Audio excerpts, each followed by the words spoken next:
ಸೇವಂತಿ, ಏನಾಗಬಾರ್ದು ಅಂತ ಅನ್ಕೊಂಡಿದ್ದು ಅದೇ ಆಗ್ಬಿಡ್ತು. ನಿನಗೆ ಗರ್ಭಕೋಶ ಇಲ್ಲ ಅಂತ ಗೊತ್ತಾದ್ರೆ ನೀನ್ ತಡ್ಕೊಳ್ಳೋದಿಲ್ಲ ಅಂತ ನನಗೆ ಗೊತ್ತಿತ್ತು.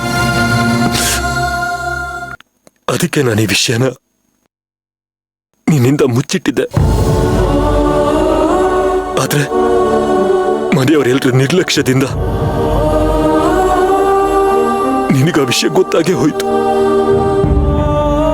ನಿನಗೆ ಸತ್ಯ ಗೊತ್ತಾದ ತಕ್ಷಣ ನೀನು ಆಡಿದ ರೀತಿ, ನಿನಗಾಗಿದ ಆಘಾತ ನೆನೆಸ್ಕೊಂಡ್ರೆ ನನಗೀಗ್ಲೂ ಭಯ ಆಗ್ತಿದೆ.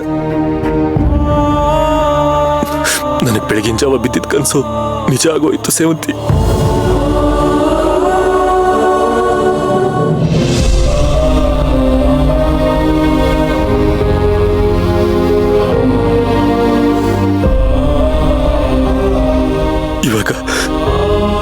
ಇವಾಗ ನೀನಿದ್ದ ಮೇಲೆ ಕೇಳೋ ಪ್ರಶ್ನೆಗೆ ನಾನು ಏನು ಅಂತ ಉತ್ತರ ಕೊಡ್ಲಿ ಸೇವಂತಿ? ನಿನಗೆ ಮಕ್ಕಳಾಗದೆ ಇರೋ ಸತ್ಯನ, ನೀನು ಅರ್ಗಿಸ್ಕೊಳಕ್ಕೆ ಆಗದೆ ಒದ್ದಾಡ್ತಿರೋದನ್ನ ನಾನು ಹೇಗ್ ನೋಡ್ಲಿ? ನೀನು ಹೇಗ್ ಸಮಾಧಾನ ಮಾಡ್ಲಿ? ಸೇವಂತಿ, ನನ್ನ ಜೀವ ನೀನು. ನಿನಗೇನಾದ್ರೂ ಆದ್ರೆ ನಾನು ಬದುಕಿರಲ್ಲ.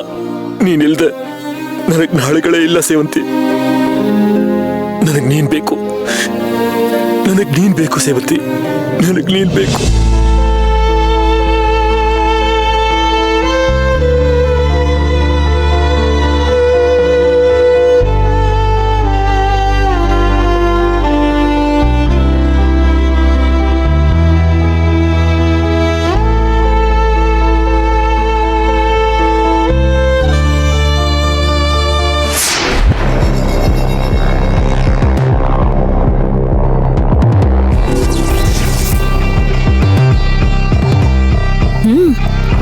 ರುಚಿನ ತುಂಬಾ ಚೆನ್ನಾಗಿದೆ. ಇದಕ್ಕೆ ವಿಷ ಹಾಕಿದ್ರೆ ಯಾರಿಗೂ ಗೊತ್ತಾಗಲ್ಲ.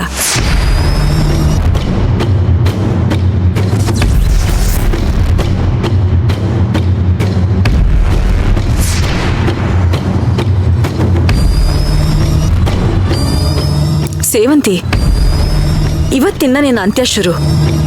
ನಿನ್ಗೆ ಗೊತ್ತಾಗ್ದಿರೋ ಹಾಗೆ ನಿನ್ನ ವಿರುದ್ಧ ಏನೇನ್ ಮಾಡ್ಬೇಕೋ ಅದನ್ನೆಲ್ಲ ಮಾಡ್ತಾ ಇದ್ದೀನಿ. ಏಟನ್ನ ಪೂಜನ್ ಕೊಟ್ರು ಗಾಯ ಆಗೋದು ನಿನ್ಗೆ, ನಿನ್ಗೆ ಕೊಟ್ರು ಗಾಯ ಆಗೋದು ನಿನ್ಗೆ. ಕಳ್ಕೊಳ್ಳೋದು ಪೂಜಾ, ಕಳಿಸ್ಕೊಡೋದು ನಾನು. ಆದ್ರೆ ಕಳಂಕ ಮಾತ್ರ ನಿನ್ಗೆ ಸೇವಂತಿ. ಈ ಸತಿ ನೀನ್ ಅದರಿಂದ ತಪ್ಪಿಸ್ಕೊಳಕ್ಕೆ ಸಾಧ್ಯನೇ ಇಲ್ಲ.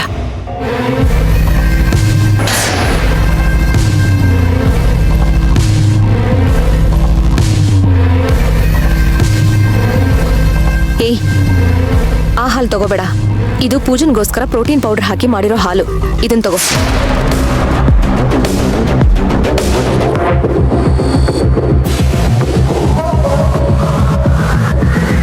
ಪೂಜಾ, ಇಷ್ಟು ದಿನ ಸ್ಲೋ ಆಗಿ ಎಫೆಕ್ಟ್ ಆಗೋ ತರ ಸ್ಲೋ ಪಾಯ್ಸನ್ ಹಾಕ್ತಾ ಇದೆ. ಆದ್ರೆ ಈಗ ನಾನು ಕೂಡ ಹೆವಿ ಡೋಸ್ ಹೇಗಿರುತ್ತೆ ಅಂತ ಅಂದ್ರೆ ಡೈರೆಕ್ಟ್ ಆಗಿ ಎಫೆಕ್ಟ್ ಮಾಡುತ್ತೆ.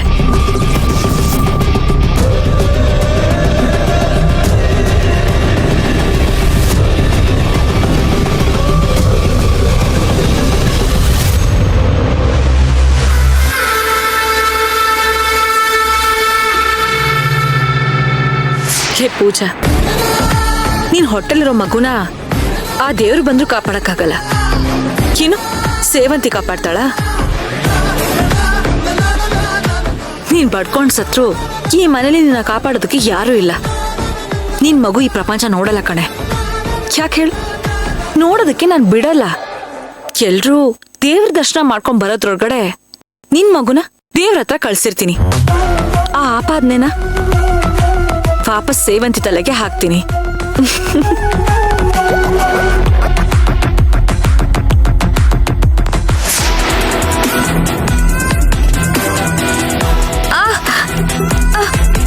ಅಯ್ಯೋ,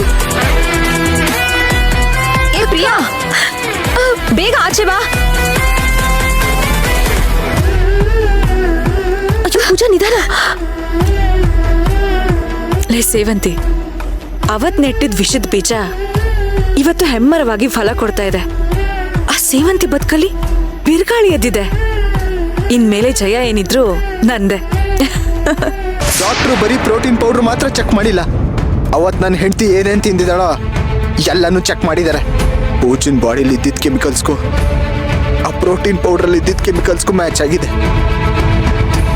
ಆ ಕೆಮಿಕಲ್ಸ್ ನಿಧಾನವಾಗಿ ಮಗುಗ್ ದೇಹದೊಳಗೆ ಸೇರ್ಕೊಂಡು ಮಗುನ ಕೊಲ್ತಾ ಬಂದಿದೆ. ಲೇ ಸೇವಂತಿ, ನನಗ್ ಗೊತ್ತು ಕಣೆ, ನೀನು ಜಗಮೊಂಡಿ. ನಿನ್ಗೆ ಎಮೋಷ್ನಲಿ ಹೊಡೆದ್ರನೆ ಹೊಡ್ತಾ ಬೀಳೋದು. ಅದಕ್ಕೆ ನಿನಗ್ ನಾನು ಎಮೋಷ್ನಲಿ ಹೊಡೆದಿದ್ದು. ಇದೇನೂ ಅಲ್ಲ ಕಣೆ, ನೋಡ್ತಾ ಇರು, ನೀನ್ ಅನ್ಭವಿಸೋದು ತುಂಬಾನೇ ಇದೆ. ಏ ಪ್ರಿಯಾ, ಇಲ್ಲಿದ್ಯಾ ನೀನು? ಆ ಸೇವಂತಿಗೆ ಗರ್ಭಕುಶನೇ ಇಲ್ವಂತಲ್ಲ. ಇಂಥ ಒಳ್ಳೆ ಸುದ್ದಿ ಕೇಳಿದ್ಮೇಲೆ ನಾವು ಹಬ್ಬ ಮಾಡ್ಬೇಕು, ಇಲ್ಲ ಪಾರ್ಟಿ ಮಾಡ್ಬೇಕು ಕಣೆ. ಮಾಡೋಣ ಚಿಕ್ಕಿ, ಅದಕ್ಕಿನ್ನೂ ಟೈಮ್ ಇದೆ. ಇಷ್ಟಕ್ಕೆ ಸಂಭ್ರಮ ಪಟ್ಕೊಂಡು ಮೈ ಮರ್ತ್ರ ಹೇಗೆ? ಯಾವುದೇ ಇಷ್ಟು? ಆ ಸೇವಂತಿಗೆ ಗರ್ಭಕೋಶ ಇಲ್ಲ ಅಂದ್ಮೇಲೆ ಅವಳಿಗೆ ಮಗುನೇ ಆಗೋದಿಲ್ಲ. ಅಂದ್ಮೇಲೆ ಈ ಆಸ್ತಿ ಎಲ್ಲ ಆ ಸೇವಂತಿ ಮಗು ಪಾಲಾಗೋ ತಪ್ಪೋಯ್ತಾ? ಇನ್ನು ನಿನ್ ಮಗುಗೆ ತಾನೇ ಇದೆಲ್ಲ. ಇದಕ್ಕಿಂತ ಇನ್ನೇನೇ ಬೇಕು? ನೆಮ್ಮದಿಯಾಗಿರೋದು ತಾನೇ ಇನ್ನ. ಆ ಸೇವಂತಿಗೆ ಆಸ್ತಿ ಸಿಗಲ್ಲ ಅನ್ನೋ ಒಂದು ವಿಷಯಕ್ಕೆ ನನಗೆ ನೆಮ್ಮದಿ ಇಲ್ಲ ಚಿಕ್ಕಿ. ಆ ಸೇವಂತಿಗೆ ಒಂದೆಳ್ಳಷ್ಟು ಸುಖ ಸಂತೋಷ ಅನ್ನೋದು ಸಿಗ್ಬಾರ್ದು. ಅವಳು ಜೀವನ ಪೂರ್ತಿ ನರಳಬೇಕು. ಆಗ್ಲೇ ನನಗೆ ನೆಮ್ಮದಿ. ಅದಕ್ಕೆ ಅವಳು ನೆಮ್ಮದಿ ಕೆಡ್ಸಕ್ಕೆ ಏನ್ ಬೇಕೋ ಎಲ್ಲ ಮಾಡ್ತಾ ಇದ್ದೀನಿ. ಅಂದ್ರೆ ಅದೇ ಮೊಮ್ಮಗು ಸತ್ತೋಯ್ತಂತ ಆ ಪೂಜಾ ಅವ್ರ ಅಪ್ಪ ಅಮ್ಮ ಸೇವಂತಿ ಮೇಲೆ ಕೆಂಡ ಕಾರ್ತಾ ಇದ್ದಾರೆ. ಆ ಕೆಂಡಕ್ಕೆ ತುಪ್ಪ ಸುರಿದು ಬೆಂಕಿನ ಜೋರ್ ಮಾಡ್ತಿದ್ದೀನಿ ಚಿಕ್ಕಿ. ಓಹೋ, ಇಷ್ಟೆಲ್ಲ ಮಾಡಿ ಬಂದ್ಯೇನೆ ನೀನು? ಎಸ್, ಸೂಪರ್ ಕಣೆ ನೀನು.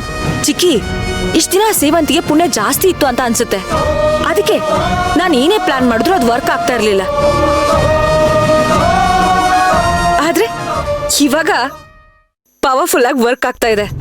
ಅದಕ್ಕೆ ನಾನು ಬಿಟ್ಟಿರೋ ಬಾಣ್ಗಳೆಲ್ಲ ಒಂದೊಂದಾಗಿ ಅವಳಿಗೆ ತಿರುಗಿ ಚುಚ್ತಾ ಇದೆ. ಪೂಜಾ ಅವ್ರ ಅಪ್ಪ ಅಮ್ಮ ತಿರುಗಿ ಬಿದ್ರು. ಆ ಅಶ್ವಿನ್ ಕೂಡ ಅವಳ ವಿರುದ್ಧ ತಿರುಗಿ ಬಿದ್ದ. ಹೌದು ಕಣೆ, ಇಷ್ಟು ದಿನ ಅಶ್ವಿನು ಸೇವಂತಿನ ದೇವತೆ ಅಂತಿದ್ದ. ಆದ್ರೆ ಈಗ ನನ್ ಸಂಸಾರ ಹಾಳು ಮಾಡಿ ದೆವ್ವ ಅಂತಿದ್ದಾನೆ. ಅಬ್ಬಬ್ಬಬ್ಬಬ್ಬ, ಆ ಸೇವಂತಿಗಾಗ್ತಿರೋ ಅವಮಾನನೆಲ್ಲ ನೋಡಿ ನಂಗೆ ತುಂಬಾ ಖುಷಿ ಆಗ್ತಿದೆ ಕಣೆ. ನನಗಂತೂ ಇದು ಎಲ್ಲದಕ್ಕಿಂತ ಖುಷಿ ವಿಚಾರ ಅಂದ್ರೆ ಅವಳಿಗೆ ಗರ್ಭಕೋಶ ಇಲ್ಲ ಅನ್ನೋದು.